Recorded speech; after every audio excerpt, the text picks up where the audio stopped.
A 25 metros no subsolo de Nova York, repousa um dos maiores tesouros do mundo. Mais de 6.000 toneladas de ouro guardadas pelo Federal Reserve. Durante décadas, a Europa enviou suas riquezas para lá em busca de segurança.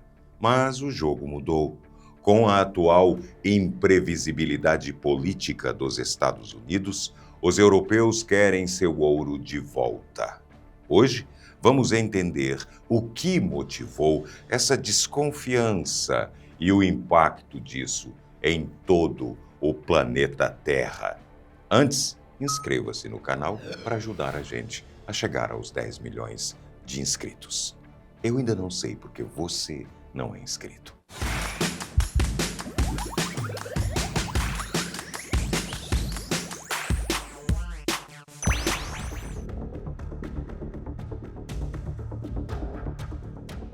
Para entender a gravidade da situação, precisamos primeiro compreender a escala do que está guardado nos Estados Unidos. O cofre de ouro do Fed não é um banco comum onde pessoas físicas deixam suas joias. Ele é, essencialmente, o banco dos bancos centrais. Lá embaixo, descansam cerca de 6.300 toneladas de ouro puro. Se pegarmos o valor do metal nos preços atuais, estamos falando de uma fortuna que ultrapassa a marca de $1 trilhão. Para colocar isso em perspectiva, esse montante equivale a aproximadamente 4% do produto interno bruto de todos os Estados Unidos armazenado em um único subsolo. Além disso, cada uma dessas barras possui um formato distinto, carimbos que identificam sua fundição de origem e níveis de pureza que são rigorosamente testados antes de entrarem no cofre.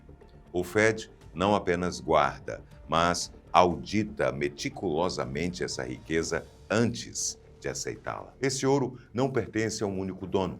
Ele é propriedade de 36 governos diferentes, além de bancos centrais e instituições internacionais oficiais.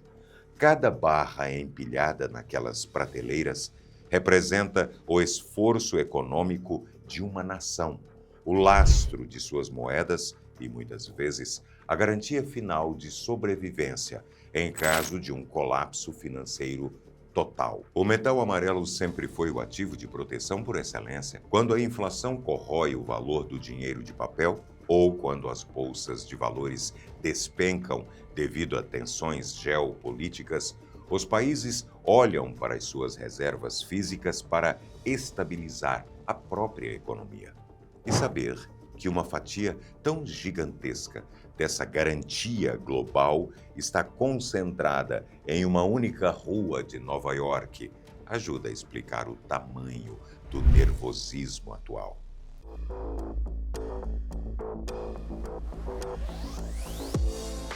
A escolha do local não foi acidental.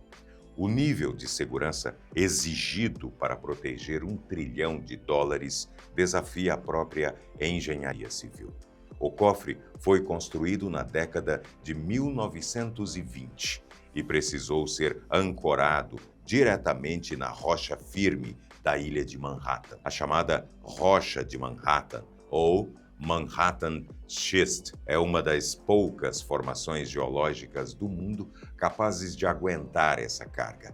Nenhum outro tipo de fundação comum suportaria o peso brutal de milhares de toneladas de ouro maciço sem ceder com o tempo. O acesso a essa fortaleza parece ter saído de um filme de espionagem, mas é a mais pura realidade. Não existem portas tradicionais. A entrada do cofre é selada por um cilindro de aço maciço de 90 toneladas, que gira para abrir ou fechar a passagem. Uma vez que esse cilindro é travado no fim do expediente, aciona-se um mecanismo de bloqueio temporal. Isso significa que, independentemente de quem possua as senhas ou as chaves, a estrutura física não pode ser aberta até o dia seguinte, sob nenhuma circunstância.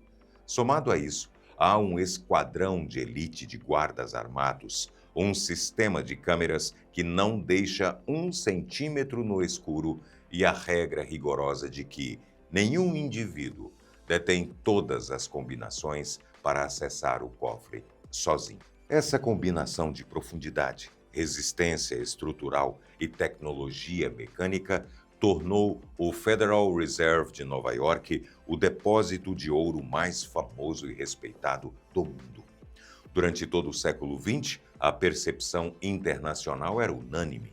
Não existia lugar mais impenetrável no planeta. E foi exatamente essa garantia de blindagem absoluta que começou a atrair os olhares das nações estrangeiras.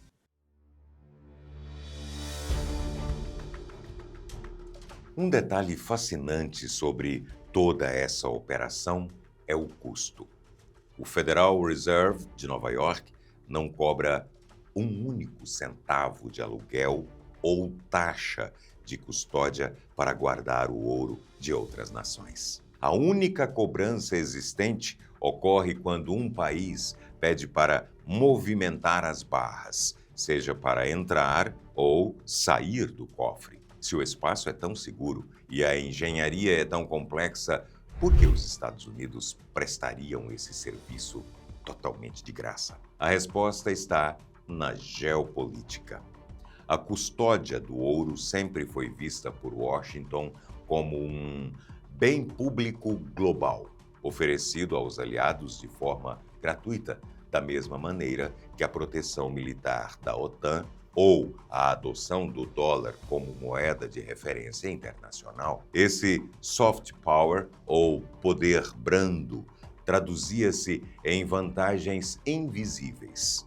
Ao dominar a custódia do ouro, os Estados Unidos garantiram que o dólar fosse percebido como a extensão natural dessa segurança financeira. Instituições globais como o FMI e o Banco Mundial acabaram se estabelecendo em território americano, reforçando ainda mais a narrativa de dominância. Ao guardar a riqueza das outras nações, sem cobrar nada, os Estados Unidos construíram laços de profunda amizade, parcerias comerciais sólidas e, acima de tudo, uma posição de autoridade incontestável. Quando você é o responsável pela chave do cofre onde os seus aliados guardam as economias deles, você naturalmente se coloca no centro das decisões globais. Esse arranjo cimentou a hegemonia americana e garantiu que o sistema financeiro mundial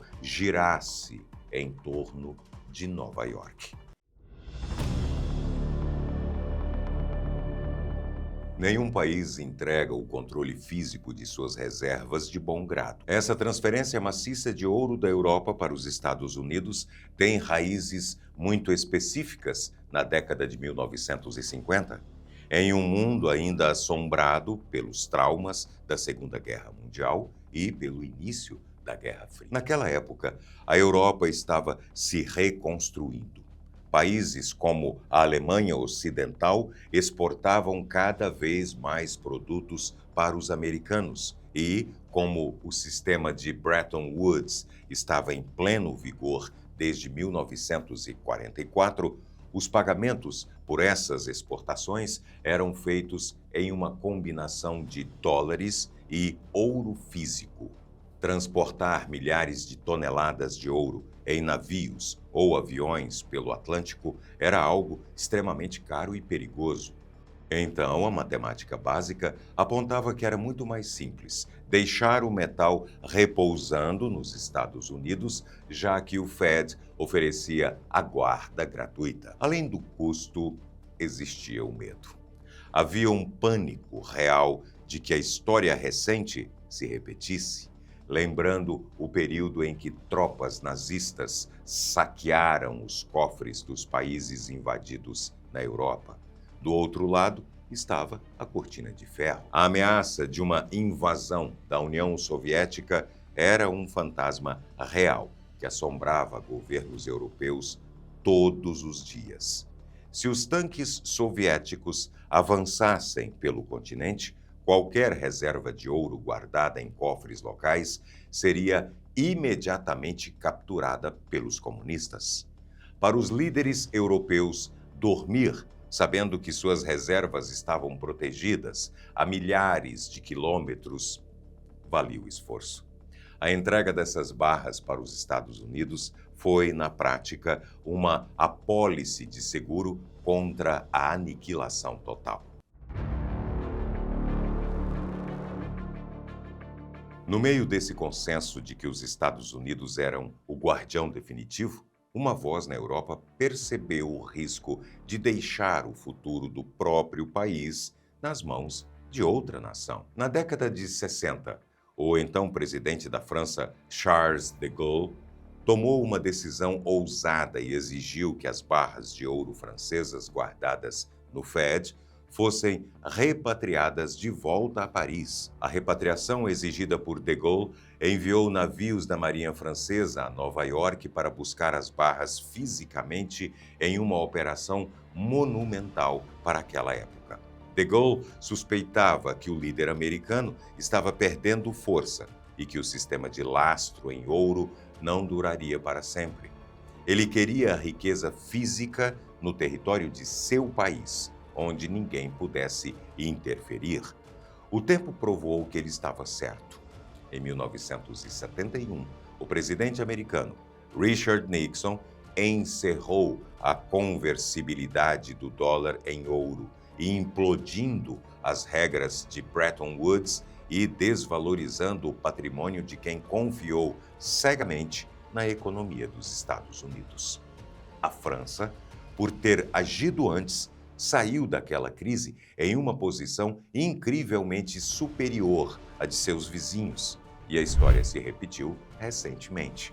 Entre o final de 2025 e o início de 2026, Paris concluiu uma manobra silenciosa e brilhante. Para não pagar os altíssimos custos de transporte e seguro, o governo francês vendeu uma parcela de suas barras que ainda estavam presas em Nova York diretamente para o mercado americano e, simultaneamente, recomprou a mesma quantidade de barras modernas no mercado europeu para guardar em seus próprios cofres. Essa estratégia poupou o país de riscos logísticos e garantiu o selo atual de pureza da London Bullion Market Association, LBMA. A operação garantiu o controle total da reserva em solo francês e blindou o país de qualquer sanção diplomática. O movimento recente da França reflete uma mudança de mentalidade que não começou ontem. O encantamento europeu com a segurança americana começou a ruir na década passada. Em 2014, os holandeses deram o primeiro grande passo público nesse sentido. Após o choque da crise da dívida na zona do euro, os cidadãos europeus perceberam o quão frágil era a estabilidade econômica. O governo da Holanda atendeu à pressão pública e reduziu de forma significativa a parcela de suas reservas depositadas no Federal Reserve, caindo de 51% para 31%. Eles queriam ter a certeza de que a moeda e os depósitos bancários dos seus cidadãos estariam garantidos por algo físico e próximo, não por um registro a um oceano de distância. Esse comportamento serviu de gatilho para o resto do globo.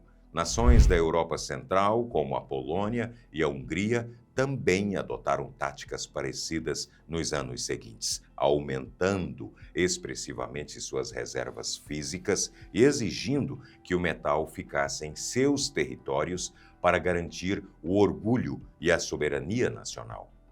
Recentemente, potências emergentes como a Índia passaram a resgatar centenas de toneladas de ouro estocadas fora de seus territórios.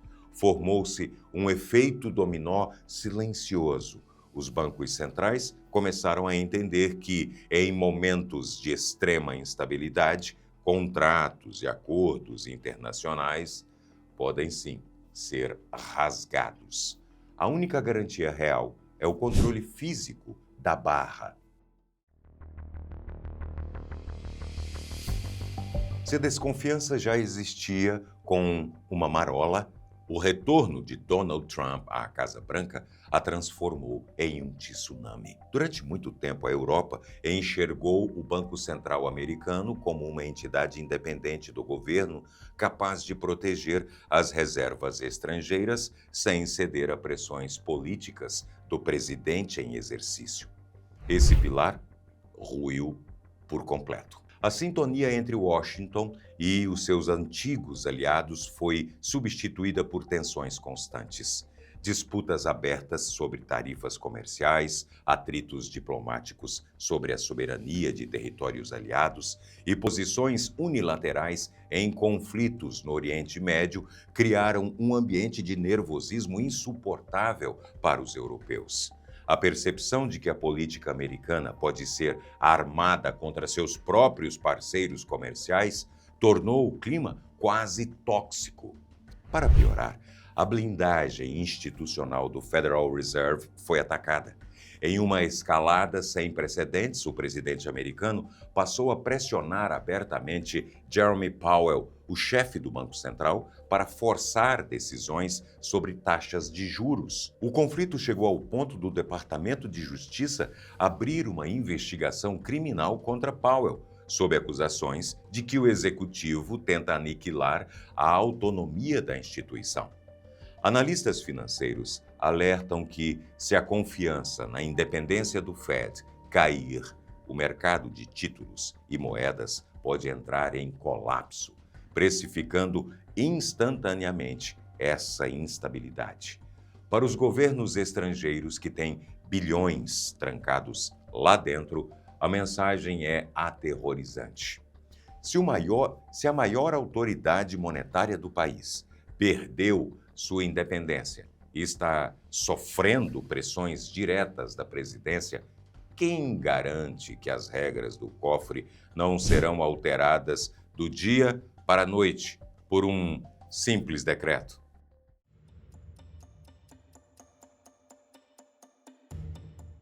No centro desse terremoto político está a Alemanha. O país possui as segundas maiores reservas de ouro do mundo, ficando atrás apenas dos próprios Estados Unidos.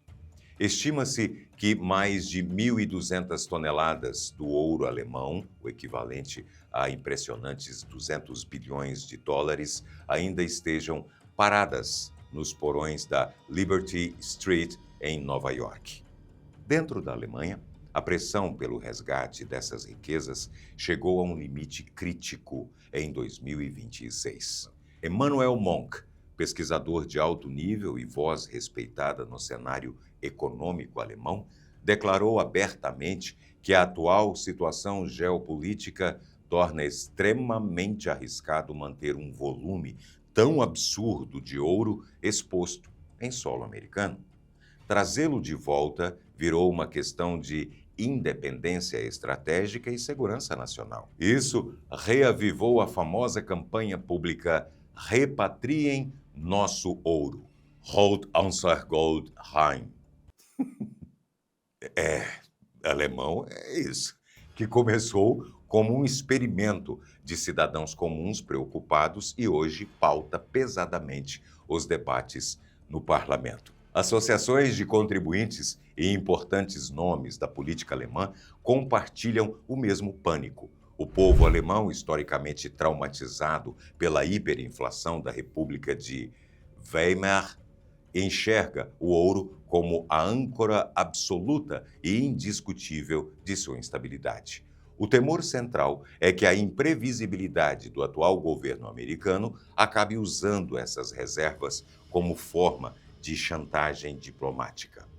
O presidente do Banco Central da Alemanha, Joachim Nagel, até tentou acalmar os ânimos publicamente, garantindo que confia nos colegas americanos e que a situação não tira o seu sono.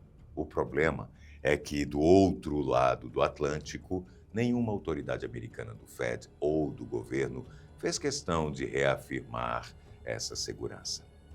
O silêncio absoluto de Washington apenas alimenta ainda mais o nervosismo europeu. A verdade por trás desse nervosismo não envolve apenas acordos comerciais. A forma como os países conduzem suas estratégias de defesa mudou radicalmente nesta década. Estamos vivendo uma era onde as guerras não são travadas apenas com exércitos e armas, mas com o sistema financeiro. A Rússia entendeu isso de maneira dura e, ao mesmo tempo, deu uma lição para o mundo. O Banco Central russo protege suas reservas, mantendo-as estritamente dentro do seu próprio território. Isso garante imunidade quase total às sanções econômicas ocidentais diretas sobre o metal. Quando potências estrangeiras decidem punir um país, bloqueando o acesso dele ao sistema de pagamentos em dólar ou congelando ativos no exterior, quem tem seu ouro em casa continua sobrevivendo. O bloco dos BRICS, liderado pela própria Rússia e pela China, também vem quebrando recordes anuais de compras físicas de ouro, buscando de forma agressiva desvincular seu futuro do sistema ocidental centralizado. A Europa observou esse cenário com clareza. Manter o patrimônio nacional trancado no cofre de outro país é dar ao anfitrião o poder de desligar a sua economia no momento em que ocorrer uma discordância diplomática grave. O ouro cumpre a sua função de estabilizador definitivo, justamente porque é um ativo livre de risco de terceiros.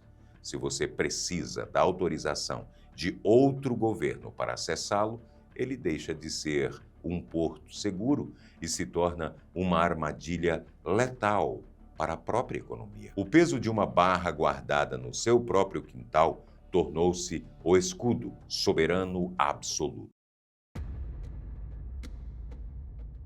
Retirar milhares de toneladas de ouro do subsolo de Nova York não é uma tarefa fácil. Envolve custos absurdos de transporte, esquemas de segurança dignos de operações de guerra e uma logística lenta. Especialistas econômicos frequentemente argumentam que essa repatriação colocaria lenha na fogueira em um momento já muito volátil. No entanto, o problema central deixou de ser logístico e passou a ser estrutural. O que está escorrendo pelos dedos de Washington não é apenas o metal amarelo.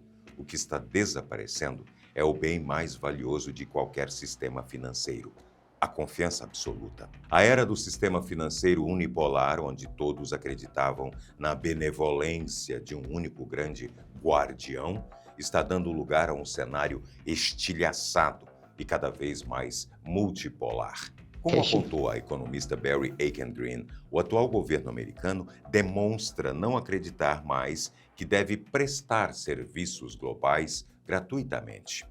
E quando um país rompe esse pacto silencioso de boa vontade com seus aliados, a estrutura que sustenta a ordem mundial vigente desde a Segunda Guerra Mundial começa a ceder.